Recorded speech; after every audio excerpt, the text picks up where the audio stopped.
On October the 25th, 1983, the United States invaded Grenada. It was, some believe, a forerunner to a much bigger invasion of Nicaragua.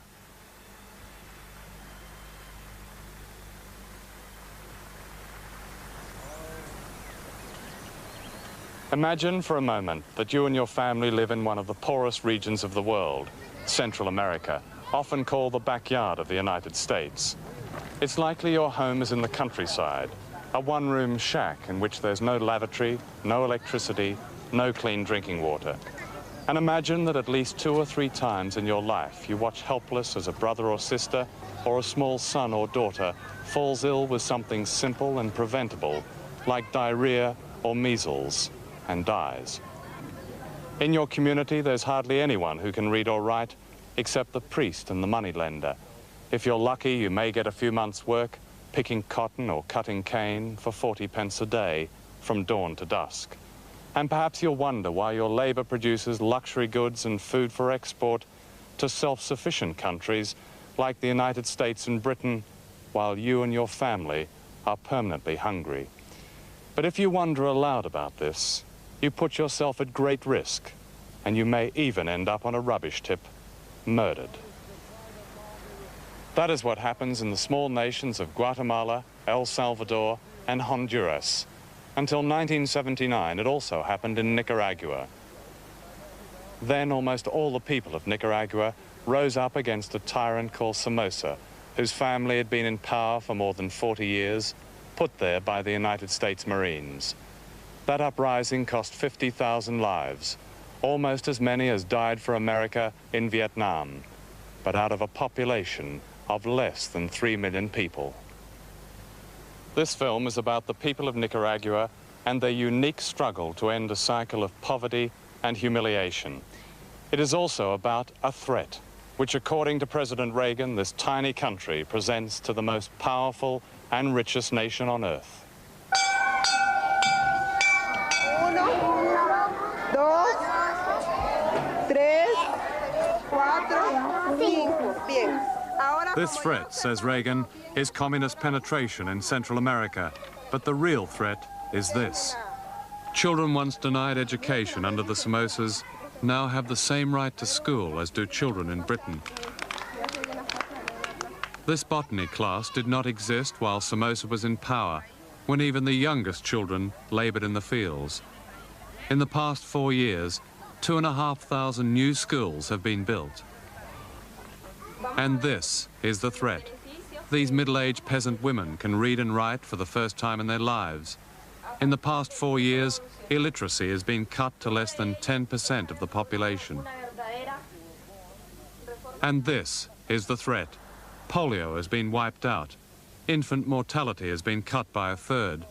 Serious malnutrition has been dramatically reduced.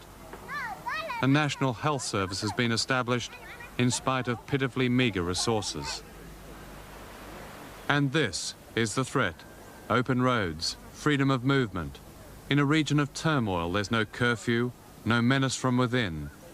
It is ironic that Nicaragua is one of the few countries in Latin America where the United States ambassador is able to stroll in safety through the streets. ¡Patria libre!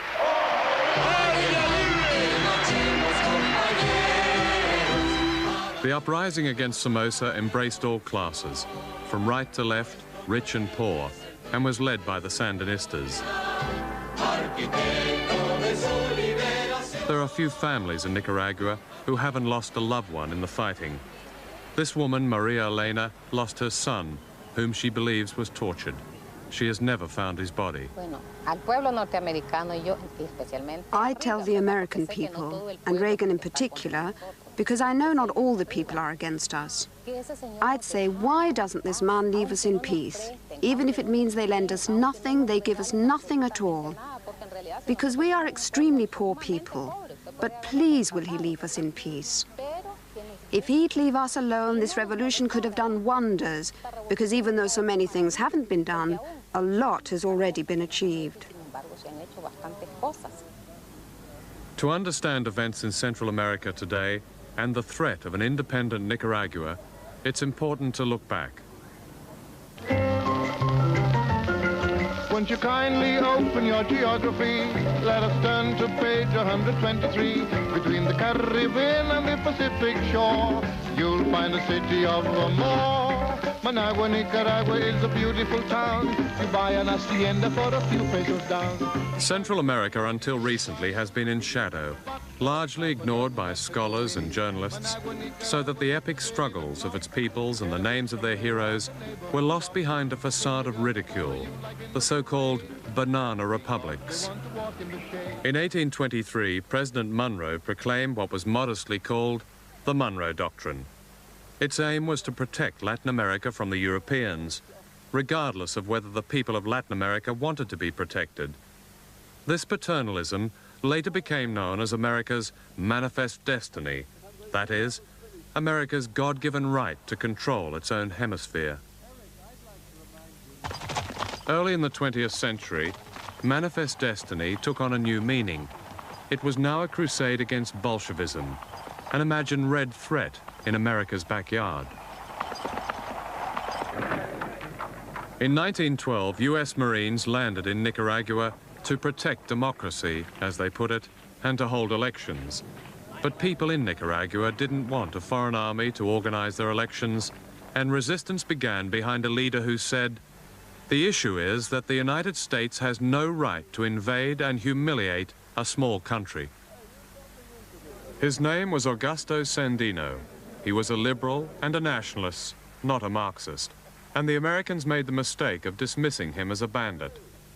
Central America, said US Undersecretary of State Richard Olds, has always understood that governments which we recognize and support stay in power, while those we do not recognize and support fail.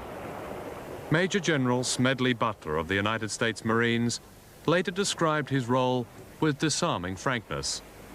"I was a racketeer for capitalism," he said. "I helped purify Nicaragua for international banking. I brought light to the Dominican Republic for American sugar interests. And I helped make Honduras right for American fruit companies." Sandino and what was called his mad little army rejected all that. On July the 16th, 1927, he attacked the US Marines headquarters here at Ocotal in the north of Nicaragua. And that afternoon, across these hills, came a formation of de Havilland biplanes bearing United States markings. The planes formed into a column and dived at the center of town. With machine guns blazing, they dropped their bombs at 300 feet, and that is now believed to be the first use of organized dive bombing in history, long before the German Luftwaffe was credited with the innovation at Guernica in Spain. There were hundreds of casualties, and Sandino learned a lesson. From then on, he became a master of guerrilla warfare, of attacking and melting away, tactics which were to be adopted around the world and to change much of the world over the next 50 years.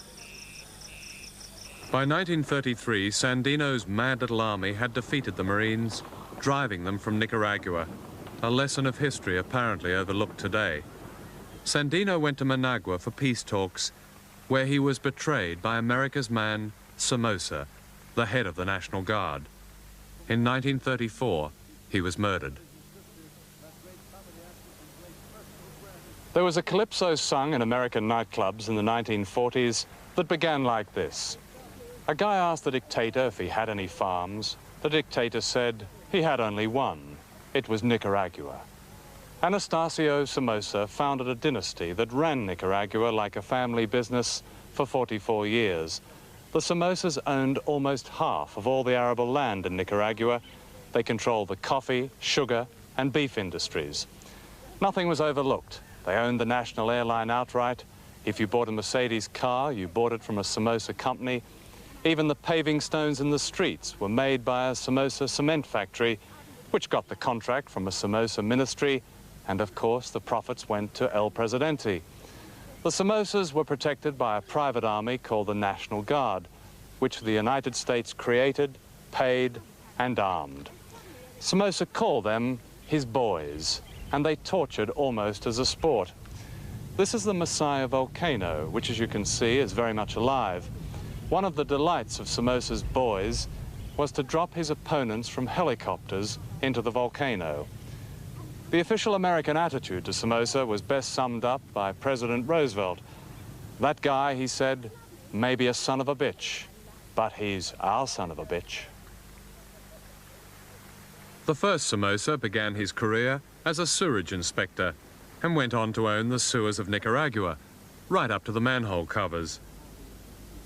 This is the remains of another samosa interest after the Sandinistas had got through with it, a notorious blood factory known as the House of Dracula, to which poor Nicaraguans would sell their blood for as little as $1 a litre in order to buy food. The blood would then be sold to the United States for 10 times that amount. The year was 1978, 1 year before the uprising.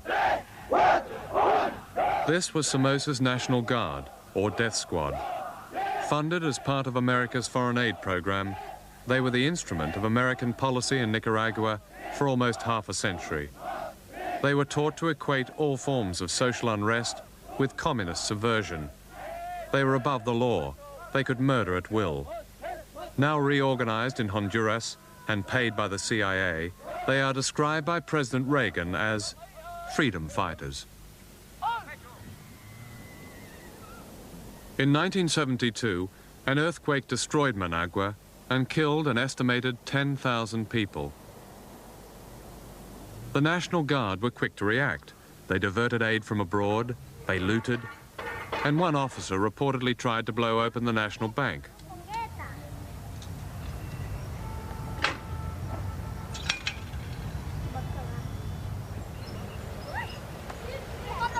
In the center of Managua, this children's playground was built immediately after the fall of Somoza on the rubble of the earthquake. Somoza had repeatedly refused to build parks and playgrounds in much the same way that he resisted doing anything about the 83% malnutrition or diseases affecting young children. He did, however, find $1 million to send in cash to President Nixon's re-election campaign in 1972. Nixon had said of Somoza, "Now that's the kind of anti-communist we like to see down there." When the earthquake struck, the return on this investment was beyond Somoza's wildest dreams. The United States gave him emergency aid of $57 million, most of it out of US government funds. But the Nicaraguan Treasury reported receiving only $16 million. There was no inquiry about the missing $41 million. Indeed, more of the same just kept rolling in. With the support of the Carter administration, the International Monetary Fund gave Somoza $65 million, just a few months before he fled the country and while he was bombing his own people.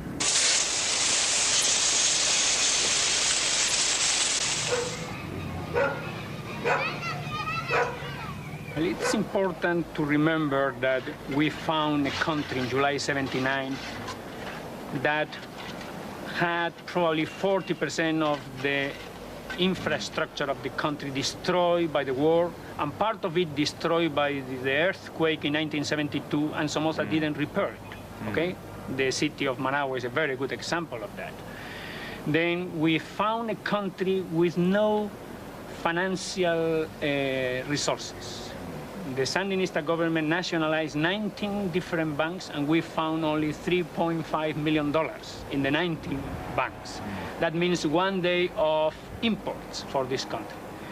On the other hand, we inherited an external debt of $1.6 billion, and probably half, $800 million, never were used in this country. Were parked in Miami or Switzerland. However, we are now servicing this debt. In 1982, the World Bank congratulated Nicaragua for repaying the debts of Somoza, for generously treating the private sector with incentives, and for substantial progress in health and education. At the same time, the bank regretted having to cut back urgently needed loans to Nicaragua because of, to quote, increasing political limitations. In other words, pressure from Washington. We have been suffering in the last 2 years a sort of financial boycott. The private banks refused to lend to Nicaragua. The multilateral banks, the World Bank, the Inter-American Development Bank, have reduced close to 50% the loans to Nicaragua. And that means that we have shortages of medicines, We have shortages of food. We had the boycott of the wheat. Now we had the boycott of our sugar exports to the United States. We have a boycott of some spare parts that are not coming on time for the crops. Then is a scarcity of foreign exchange that affects the industrial production, affects the agricultural production, and that affects the normal standard of living of the people. Still, they are happy under these conditions. And they are not easy conditions. They are appalling conditions many times.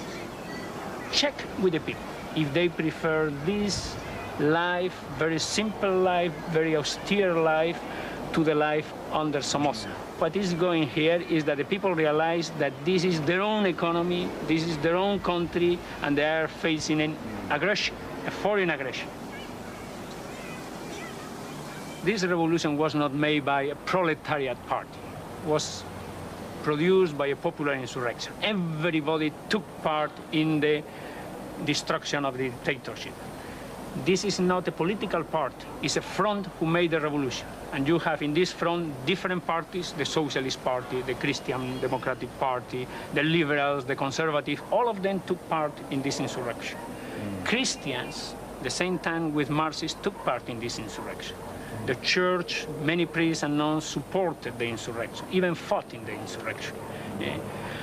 Now, after 4 years, this is a country that has 60% of the GDP in the hands of the private sector, after 4 years of revolution. This is a country in which the agrarian reform, instead of distributing land to the public enterprises, to the state enterprises, is distributing land to cooperatives and to private peasants. We nationalize all the Somocista land, and this is probably about 35% of the total land of the country, okay? We have created here about 3,500 cooperatives in 4 years, and these cooperatives will provide the self-sufficiency in basic food probably next year. And this country will be self-sufficient in basic food, grains, rice, corn, beans, some vegetables, fruits. And this is essential. That's why there is a slogan here, defense and production. Then production is part of the defense system. If we are able to provide food to the people, health, education, this country is invincible. Land reform in Nicaragua follows no model. This cooperative is the Sandinistas' ideal, which, as British visitors are constantly reminded, began at Toad Lane in Rochdale in 1844. Unlike Cuba, there is no state farm monopoly. An individual can own as much land as he can work, as long as he does not leave it idle, and he reinvests, and he pays decent wages. Most of the principal export crops, cotton, coffee, beef and sugar, remain in private hands. Indeed, small private owners are encouraged to accept loans offering low interest rates. In the past 4 years, food production and consumption of basic foods has increased by as much as 100%. Washington says there are food queues in Nicaragua. This is the market in Managua on a normal day.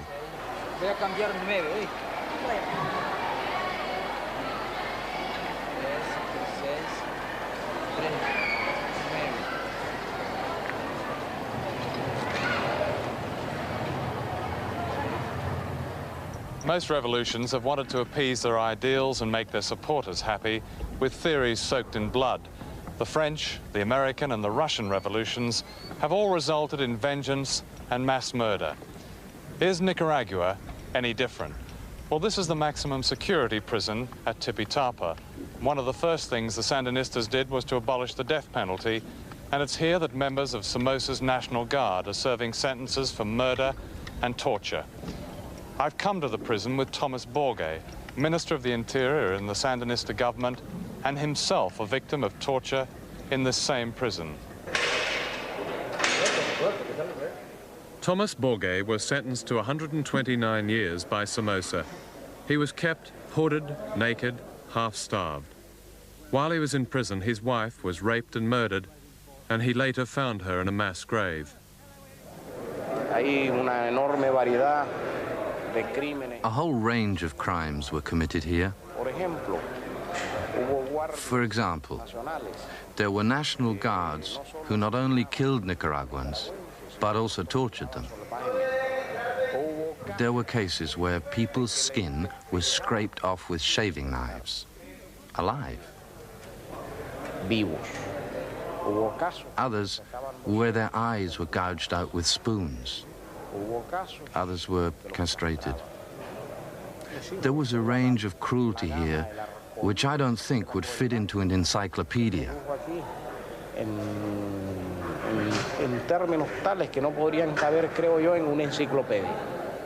Today in Nicaragua, says Amnesty International, no allegations of torture have been substantiated.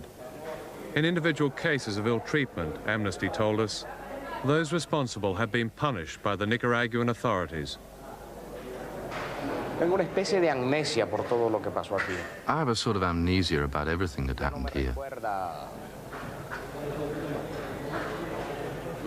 Today, I don't remember the bad moments. I've rubbed them from my memory. I think that to remember bad moments is a way of retaining bitterness.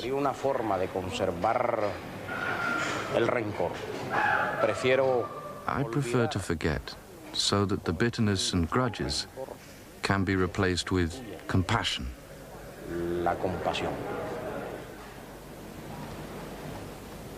Such an attitude has helped to create a possibly unique example of penal reform.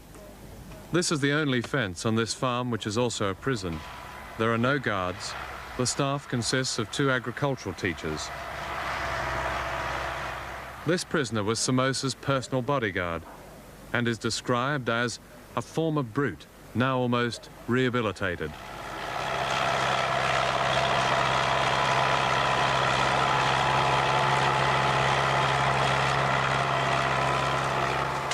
Here, the only potential weapons are these machetes, which the prisoners are trusted to use in clearing a baseball pitch. In 2 years, 1 man has walked away. Of course, there is a risk and a dilemma to all this. Since the Sandinistas came to power, they have let go 2,500 National Guardsmen, and many of them went straight to Honduras, where they were signed up and armed by the CIA. President Reagan has said, "We do not seek to overthrow the government of Nicaragua." This week, November the 15th, 1983, more than 4,000 American combat troops will have arrived in Honduras for what are called maneuvers close to the border with Nicaragua. American troops, says President Reagan, will strike back if they are attacked. President Kennedy gave the same assurance 20 years ago, shortly before the beginning of America's longest war. This was Nicaragua on June the 20th, 1979, a month before the fall of Somoza. The man you see on the ground is Bill Stewart, an American TV reporter. The man standing with a gun is an officer of Somoza's National Guard. Let him see the picture, or the camera. Bill Stewart was an ordinary reporter doing his job. His murder on television shocked many Americans and helped to break an historical pattern. For the first time, Washington found it very difficult to justify sending troops to intervene on behalf of their man, Somoza, whom President Carter only a few months earlier had personally congratulated on the improvement on human rights in Nicaragua. On the first anniversary of Bill Stewart's death, here at this street corner in a poor district, a monument was erected. And I, for one, find what it says most moving. In memory of Bill Stewart, he didn't die on foreign soil, and we keep his memory alive because he is part of free Nicaragua.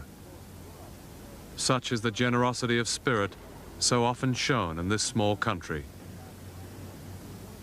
In the same barrio, more than 200 young Nicaraguans died fighting the National Guard. One of them was this woman's son, Julio. Her name is Lupita, and she carried her son's tortured body back from the front line and buried it in this, her small dirt garden.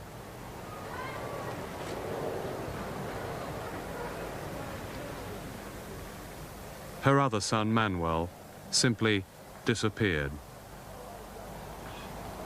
Dijo opiniones personales sobre la agresión. Es bastante. My personal opinion about the aggression is that these people have no feelings whatsoever, because they lived exactly as they pleased for 50 years.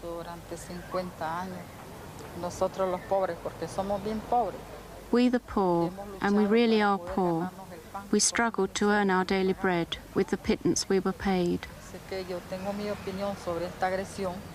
Yes, I have an opinion about this aggression.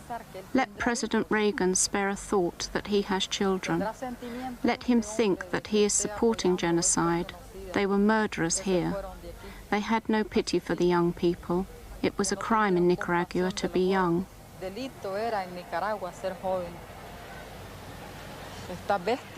Those brutes, we don't want them in Nicaragua. They carry on killing young men on the borders. For the people of Nicaragua, those like Lupita, the invasion of their country is imminent yet again. The following is a summary of United States intervention in its so-called backyard. 1898, President McKinley orders U.S. troops to invade Cuba. 1905, President Theodore Roosevelt orders the invasion of Honduras. 1912, President Taft orders the invasion of Nicaragua. 1914 to 18, President Wilson invades Haiti, Cuba, and Panama. 1924 to 26, President Coolidge invades Nicaragua and Honduras. 1954, Eisenhower approves the overthrow of the elected government of Guatemala. 1961, Kennedy approves a CIA invasion of Cuba. 1965, Johnson invades the Dominican Republic. 1973, Nixon approves the overthrow of the elected government of Chile. 1981, President Reagan approves the CIA secret war against Nicaragua. 1983, President Reagan orders the invasion of Grenada. Their legacy is this remarkable United States military encirclement of the region, a vast ring of Americans on land, sea, and in the air, allowing a rapid deployment force to cover any eventuality, Grenada being the latest example. Since President Reagan came to power, this threat has been turned increasingly against Nicaragua. There have been bombing raids flown by insurgents based in Costa Rica to the south, and from Honduras to the north, the CIA directs, pays, and arms former members of Somoza's National Guard, known as the Contra, some of whom are trained in illegal camps in Florida. Last July, the secret war came into the open with the arrival off Nicaragua of 2 American naval task forces, each with more firepower than the entire U.S. fleet in World War II.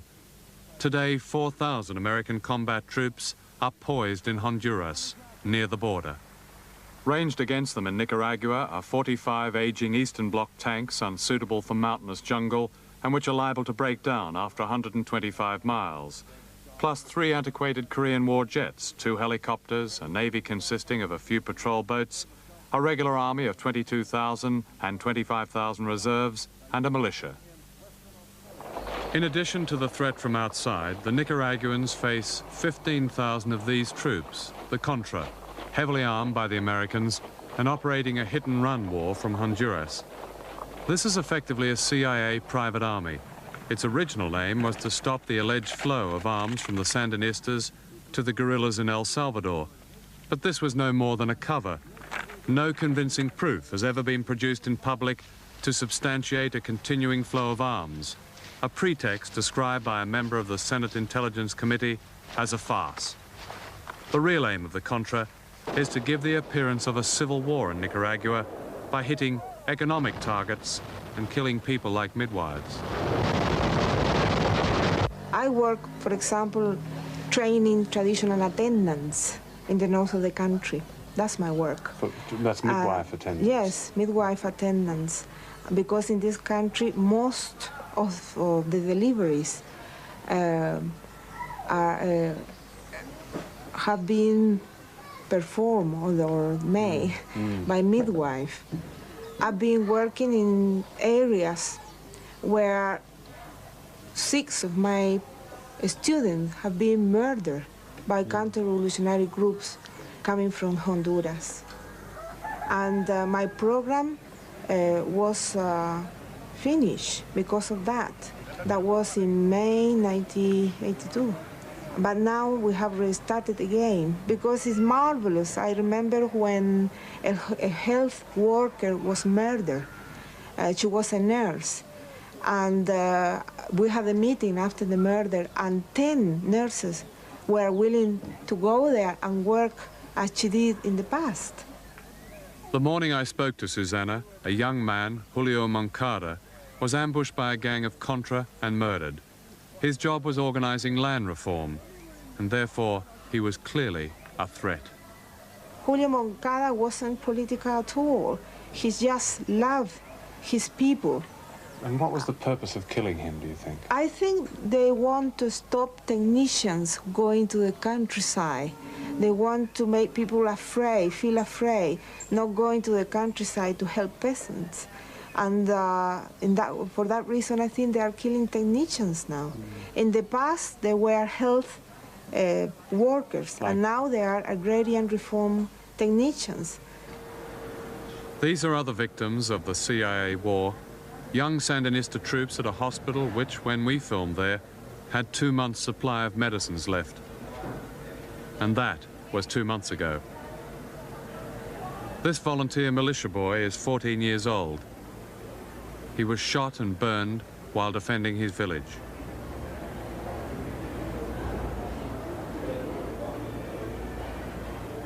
They've been called the gang that couldn't shoot straight. The old gang who gave America Vietnam are back, building new careers with a new war in Central America. John Negroponte, American ambassador to Honduras, runs the CIA's secret war. Negroponte helped to run the Vietnam War as a political officer in Saigon and under Henry Kissinger in Washington. Robert Comer, otherwise known as Blowtorch Bob, is a former CIA expert on pacification, meaning terror. Blowtorch Bob failed to pacify Vietnam, but now works for the Pentagon, advising on how to pacify Nicaragua. Nestor Sanchez, 28 years in the CIA, helped to mount the abortive invasion of Cuba in 1961. He is now a Deputy Assistant Secretary of Defense. I interviewed Mr. Sanchez at the Pentagon before the invasion of Grenada, which he helped to arrange. What do you say to critics of the administration who say the Nicaraguan government has the majority support? There's every evidence that they have the majority of the support of the people. Therefore, that surely should be enough for the United States not to participate in the so-called destabilization of that regime. First of all, I believe there is sufficient evidence to indicate that the Sandinista government does not have the support of the majority of the Nicaraguan people. I believe that a poll which was taken about a year ago, even at that time, indicated that. The people who have... Which poll was that, excuse me? This was a poll that was taken by the church. It was a rather informal poll, as in a country like that you can't really poll, but an informal poll was taken. Is that the only evidence that you have? No, the other evidence also is that the democratic freedom fighters, if you may call them, the Contras that have gone in there, have found that the people where they have, the areas that they have gone into, this has been reported by our media, by our newspapermen who have visited with the Contras in the area, and they have found that the campesinos in these areas have freely joined the Contras. The administration has said that international communism, fueled by the Soviet Union and the Cubans, is responsible for the present situation in Central America. What does that really mean? The facts are that the communists, the Soviets, the Cubans, are not responsible for the root problems that exist in the area. They're taking advantage of a situation which has existed for a long time, and are therefore consolidating the break that they got in Nicaragua, consolidating their position in that country, and proceeding, as they openly state, to export their subversion and their terror to other countries in an effort to liberate these countries from imperialism. I think it's clearly stated by them as to what their goals are, what their objectives are. It's no secret. Fidel Castro has said it many times, and so have the other countries. And think about this Soviet plot, Marxist Leninism. I think Nicaragua is very interesting in this aspect. There is a nationalistic movement that is in the root of Sandinism. Sandino was in the 30s. He probably didn't know at all about Marxism, but he was a nationalist fighter, freedom fighter. Then you have the tremendous power, influence of the church here. And these people are extremely Christian, extremely Christian. And the main leaders, even though some of them are not Christian now, they have a Christian heritage. And there is a Marxist influence here, very important, very important. And I think the confluence, the convergence of nationalism, Christianism, and Marxism, and a very Latin American sort of Marxism, what we call a Creole Marxism, that has roots in the Indian culture, in the Latin American culture. That's the essence of what is going here. And that's why this revolution is a Sandinista revolution. It's Marxist, it's Christian, and it's nationalistic at the same time. Could you explain the two churches here, the People's Church on the one hand and the Established Church on the other? Some people talk about the popular church and the hierarchical church. Well, a church that is not popular is not Christian. To be Christian is to have an option for the poor, for the oppressed, for the underprivileged. This is the basic option of the gospel. Then we never use the slogan of the popular church. We talk about the church of the poor, the grassroots communities. But there is a division, isn't there? And there's a conflict between the church of the poor and the established church in this country as represented by the Archbishop. It's a dramatic division. And after the visit of the Pope, this division increased, unfortunately. But there is not a religious division. It is not a theological division. It's a political, social division. The church that supports a popular alternative, a popular model of building a new society, and a church that would like to have a much more traditional Christian democratic model. Which side is the Pope on? That's a real difficult question. Obviously, the Pope is with the poor in Poland. In Poland? Okay, which side is he on in Nicaragua? Well, when the Pope came here, I think due to the bad information that he received, with the disinformation that he received before coming here, he was unable to understand what was going here. That's a very polite way of putting it. I think the bad information he got. But I mean, a lot of oblique things were said when the Pope was here. Yeah. Did he understand? Did the Vatican, let's say, did the established Roman Church understand what its Roman flock in Nicaragua were doing? No, unfortunately, no. This is a new experience, a new revolution in which Christians took and are taking a very important part, building this new nation.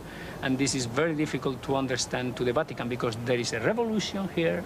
The Vatican doesn't know too much about revolutions, and then it's difficult for the Vatican to understand what is going here.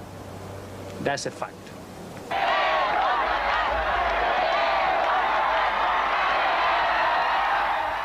The Pope makes a habit of blessing the governments of countries he visits. He even blessed the regime of General Jaruzelski in Poland and the regime in El Salvador. An exception was Nicaragua, which has 4 priests in its cabinet. It is ironic that the Vatican, together with the Reagan administration, appears to be doing to the Sandinistas in Nicaragua what Moscow is doing to Solidarity in Poland. Why do you think that President Reagan accuses you people of being communists. All that is communism for Reagan because the role that Christianity plays in the cultural framework of Reagan is to legitimize the established powers of the world. The church has been always with the big capital, with the big institutions, with big countries. Only in exceptions, the church worked with the poor, with the underdeveloped, with the third world countries. Now, if the church starts legitimizing the poor, the independence of these small countries, the church is delegitimizing the established powers. Then the church is a subversive element. And that's why they identify subversion of an order that is oppressed for the majority of our people with communism. And Monsignor Romero, the Archbishop in El Salvador, was a subversive and a communist. And he was shot? Was shot. We, all of us, we are communists, according to Reagan, according to Vice President Bush. What to do? If Archbishop Romero's support for ordinary people made him a communist, then these 3 American nuns and a religious lay worker were also communists. Indeed, Jean Kirkpatrick, America's representative at the UN, suggested that the nuns were communist sympathizers. They were raped and murdered by members of the National Guard of El Salvador, a country where 35,000 people have been the victims of death squads since 1980. The American ambassador at the time was Robert White. He said, "The chief killers here are the government security forces. They are the ones responsible for the deaths of thousands upon thousands of young people who have been executed merely on the suspicion that they are leftists. Are we really going to be part of all that?" For saying that, the ambassador was sacked. This year, the Reagan administration wants to give to the El Salvador regime more than $200 million in aid. By contrast, there are no death squads in Nicaragua, where all American aid has been stopped. How does a small country in Central America radically alter the cycle of poverty that has been a feature of life down there for so long without being seen in the United States as a challenge or even a threat? I believe that kind of a challenge we accept. We want to help these countries redress the years of poverty that they've lived in. But we certainly don't see the solution in letting them become a country under communist domination and rule. We don't believe that this will help their economies or their people. You mentioned letting these countries have a certain kind of government. But that leads to the question, does the United States have the moral right to intervene in Central America? Well, if I did say to let these countries do something, I retract that statement, because what we want to do is to help these countries in their development.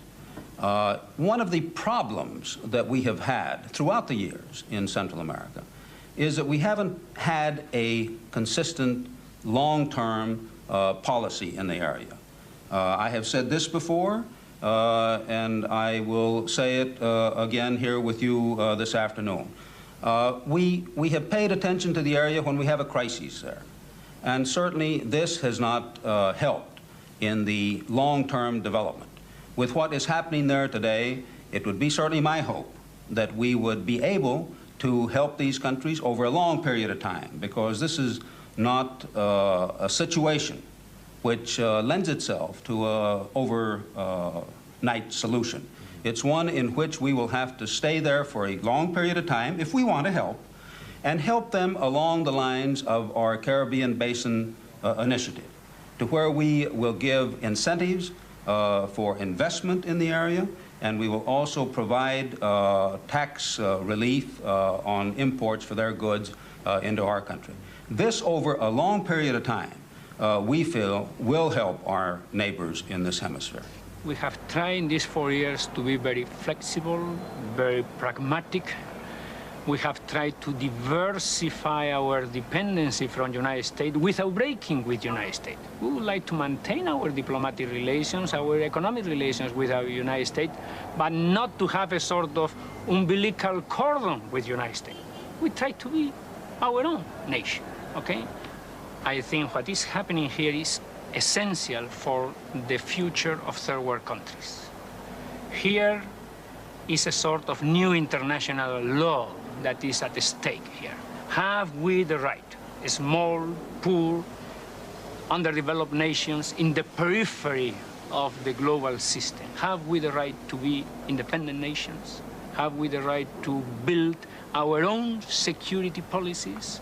Have we the right to define our new economic models that will satisfy what we say the logic of the majority, the basic needs of our people, that will accept that the logic of the majority will be the logic that will create a new society and not the logic of transnational companies, of the logic of transnational capital?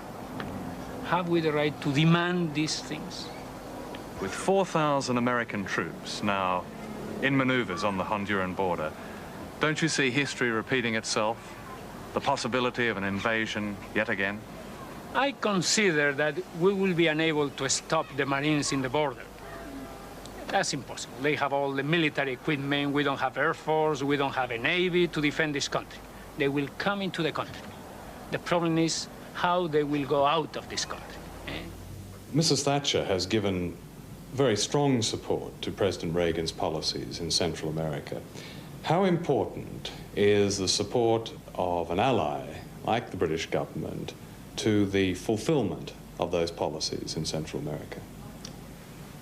Such support is vital, is necessary, is very, very important to us.